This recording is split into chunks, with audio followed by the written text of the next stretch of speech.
Representar peças gráficas urbanas, quer sejam praças, parques, projetos maiores, pode ser algo muito simples, pode ser algo complexo, depende muito do seu nível de familiaridade com programas ou mesmo com a tipologia projetual.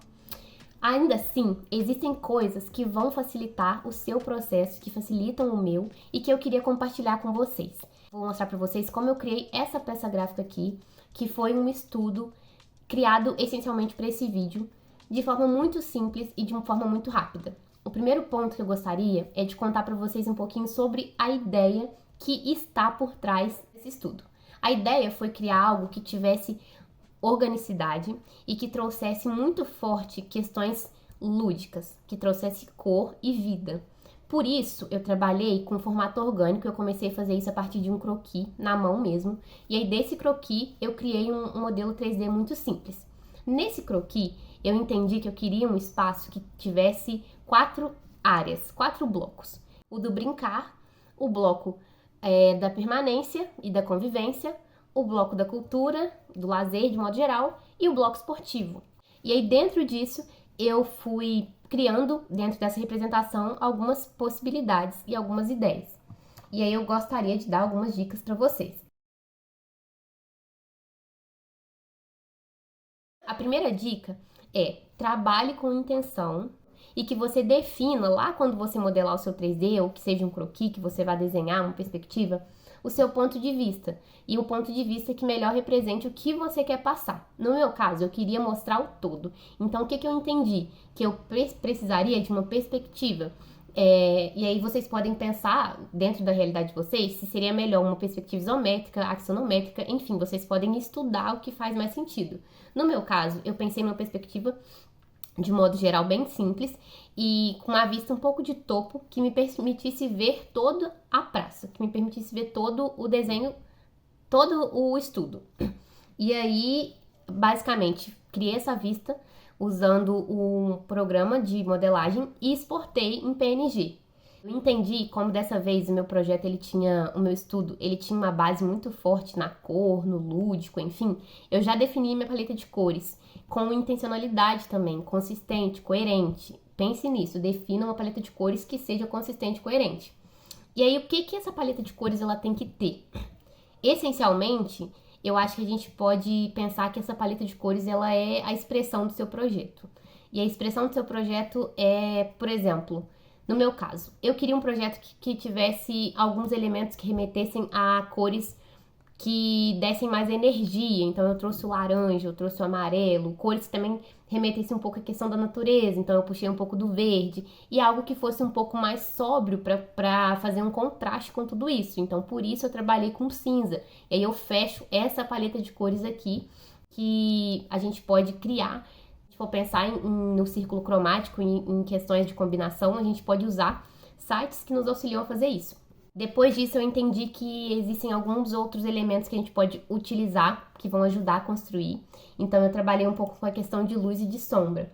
Essa questão, na verdade, vai variar. Por exemplo, se você está trabalhando com um local que é completamente aberto, não tem nenhuma vegetação ainda, é uma praça seca, por assim dizer, entre aspas, talvez você não tenha muita sombra, né? Porque os seus elementos, eles são todos de paginação de piso. No meu caso, eu teria muito pouca sombra, que eu tenho só apenas alguns elementos de cobertura que eu trabalhei, que são mais na área de permanência, em áreas que as pessoas elas ficariam e que para pensar num conforto mais térmico, um conforto mesmo ambiental, seria interessante que eu criasse minimamente alguma sombra.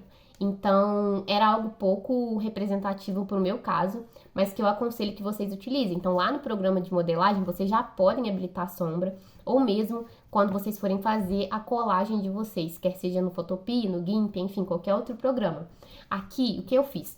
Pensando na questão do diagrama, eu adoro diagramas, eu sou muito fã mesmo, eu sou suspeita para falar e eu sempre vou indicar que vocês façam, porque é um tipo de peça gráfica fácil de construir e muito importante e que constitui realmente, nos ajuda realmente a explicar nossos projetos.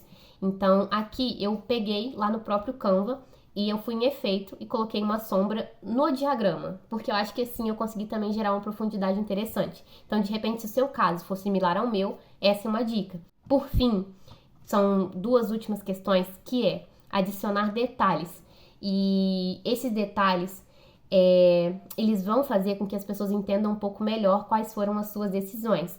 E aí, que tipo de detalhes a gente está falando? Isso pode ser colocado tanto lá no programa de modelagem quanto aqui.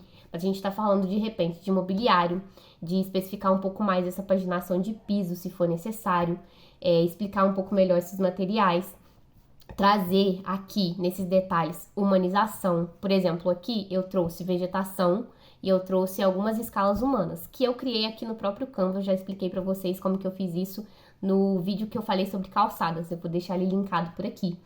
E aí, por que que a gente deve fazer isso? Por que que é interessante?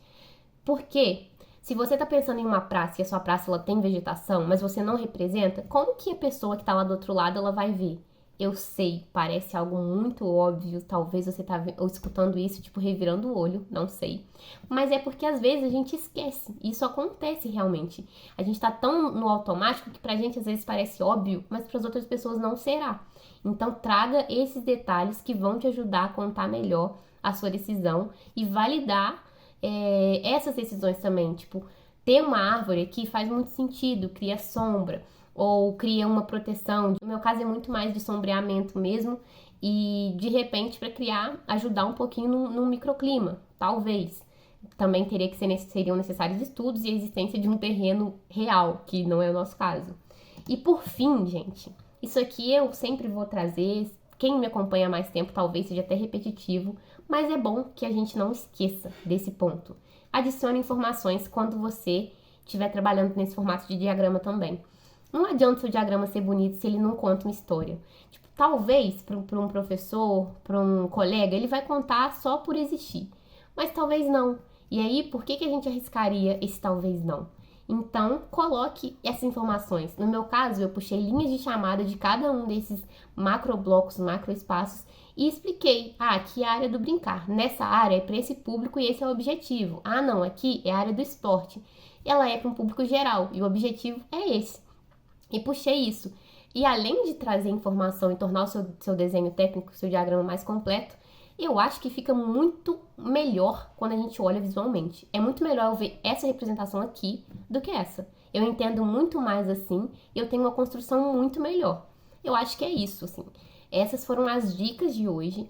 Eu não expliquei exatamente como fazer, não era o objetivo, mas se vocês quiserem saber, assim, como criar passo a passo, me contem aqui, deixem que eu saiba, para que eu entenda também se faz sentido para vocês ou se já é algo que já tá batido, que vocês já entenderam como faz e que de repente trazer dicas faça mais sentido, dicas e lembretes.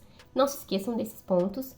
Se você gostou, se inscreve, não deixe de comentar, me conta aqui o que você gostaria de ver. Compartilha também com pessoas que possam se interessar, curta se fizer sentido, para que eu também entenda e que a plataforma também entenda que é um conteúdo relevante. E é isso, pessoal. Como sempre, vamos juntos, vamos longe. Até a próxima e tchau, tchau!